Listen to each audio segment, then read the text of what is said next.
accomplished in the drive for 5. Brady leads the Patriots back from a Super Bowl record 25-point deficit in a 34-28 OT win against the Falcons. I still can't believe it happened. Stephen A., did the Pats win this or did the Falcons lose it? I'm going to go with the Pats won. And I can come up with a bevy of reasons as to why Atlanta lost, which I'm quite sure my two colleagues here will not fail to do.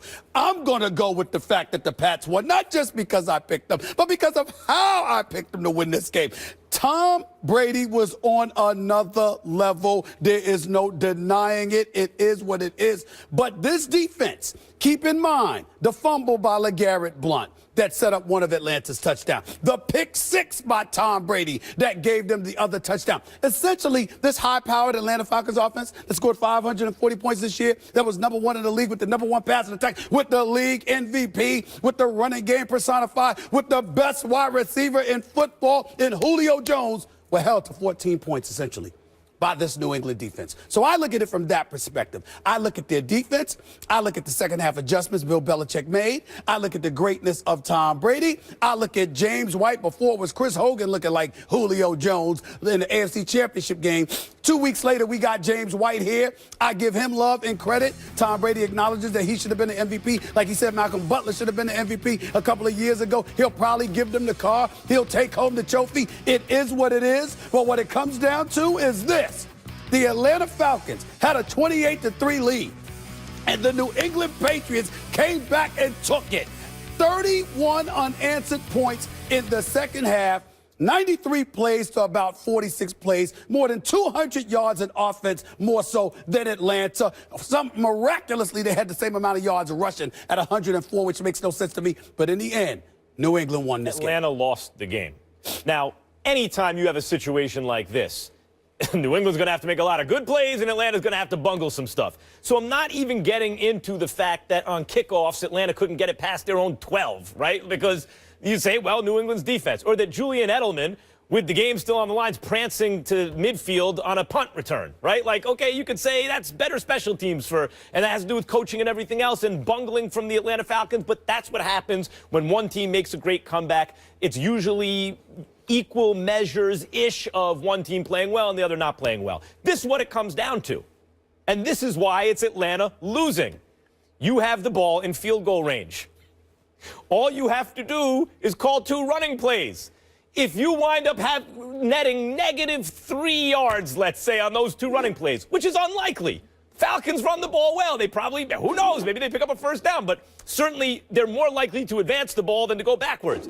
If you do nothing at all, net gain of 0 on those 2 running plays, you are very likely to hit a field goal, making it a 2-score game and putting the game out of reach for the Patriots. You're talking immediately after the catch from Julio Jones, right? That's right. Okay. That is a monumental blunder that it doesn't hand the game because, of course, now Tom Brady and company have to make all the plays, and Atlanta still has to bungle stuff on defense. But if you simply go like this to the running back, here, hold this, run that way, twice, you are overwhelmingly likely to win that game. It puts New England to bed. They opted not to do it. It resulted in a sack and a holding penalty. It wound up with 3rd and 33 at some point. I mean, that's one team saying, oh, this Super Bowl that we have wrapped up, here, take it back. Don't want it. We're giving it to you. That's the Falcons losing the game. Atlanta definitely lost this game. It was bad coaching, no adjustments at halftime. In the first half, you talked about it, it was 14 points. It was 21 points. The going in at halftime, when you have a lead like you have to make adjustments, knowing that your offense hasn't been out there more than 20 plays in the first half. And if they get going, gain some momentum, this lead will begin to increase. But defensively, you're a defensive-minded head coach. And you know if your players are out there more than 20, 30, 40 plays in a half, they're going to get tired. You know that you have lack of depth at the defensive line standpoint. You know that you have a young secondary, young guys in their first or second year in the secondary and linebacking core, and you don't have a rotation. Sit them in zone coverage or possibly blitz them. Do not play man the whole game, because when you play man, that means at some point there's going to be an explosive play. Tom Brady has been in this league long enough where he understands we're that far away. Going in at halftime, there were adjustments made on the defensive end by Belichick and Patricia. But on the offensive end, they were just missing by that much. Drop balls, penalties, lack of blocking up front, little mistakes That means Tom was hit too much. So who lost this game? Dan Quinn and Atlanta Falcons lost this game because they led the game all the way to the end until they gave it up. So for Matt Ryan, I feel bad for Matt Ryan because he did everything I said he needed to do in order to win this game.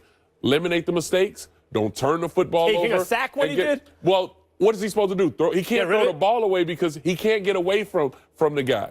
And so that was not his blind side. He should have seen him cut. Well, it's right in front of his face. But the two guys that played the best game out of all leading into that point were their center Mac, who was hurt going into that game, and their quarterback. And they both made the mistake. Then you lead to Devontae Freeman missing the block with Hightower, which led to a sack fumble. That right there turns it again back to New England. And going 3rd and 33 where you're out of field goal range puts you in a bad situation. So Dan Quinn and the Atlanta Falcons lost this game. Well, first of all, both of you are wrong, and I'm going to tell you why. First of all, please do. That's right. Thank you so much. We've talked about it. We're going to debate at the parties. Yeah, let's go. We can debate right here. Here's the deal. Devontae Freeman missed that block on Hightower. No doubt he's accountable for that, and I get that. And when you talk about the nuances of the game in terms of what the coach could or could not have done, Kyle Shanahan, who we'll get into later, what he could and could not have done, I get all of that. Here's why I got a problem with both of y'all, with what you're saying right now.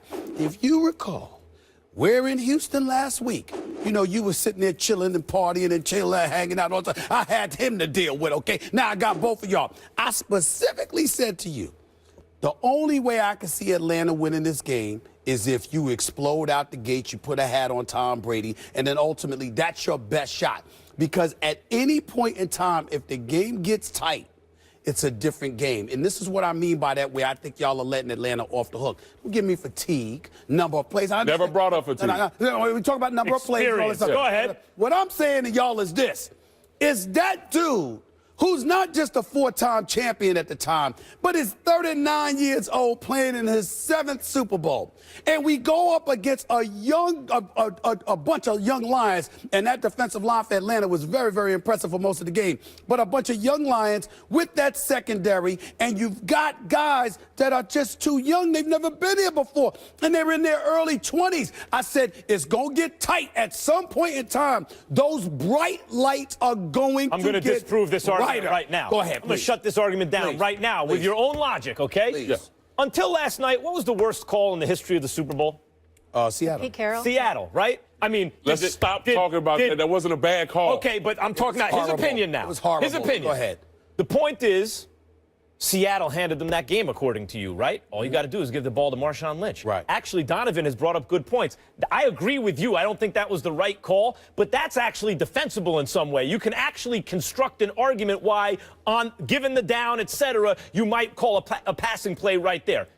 That was different than yesterday. Last night, takes the cake. It replaces that as the worst call in Super Bowl history because you're in field goal range. You kick a field goal. That's an 11-point game, game over. There's nothing the Patriots can do. There's no 4-point conversion. But you're assuming I feel that way, and I don't. And here's why. To hand the ball to the running back twice? Allow me to explain. I do comprehend your point. Well, let's see if you do. With it. My point to you is this. On many, many occasions, all the football players that I have spoken to literally say... None of them play quarterback. No. Literally say, you really, really get iffy about putting the hands in the game of a field goal kicker unless you absolutely have to. Well, the field goal kicker that they have is I'm not talking about his reliability, because I know he hit 24 of 25 from 35 to 45 yards out. I know he's been relatively consistent. What I'm saying is, because of the magnitude of moments and the kind of things that can go wrong with a field goal, sometimes you are of the mindset, I'm just going to play my game. I'm not justifying it. I'm simply saying that's the kind of thinking. In my years of covering sports, I've always been told, you don't go there unless you have to go there. You play your game until you have no choice.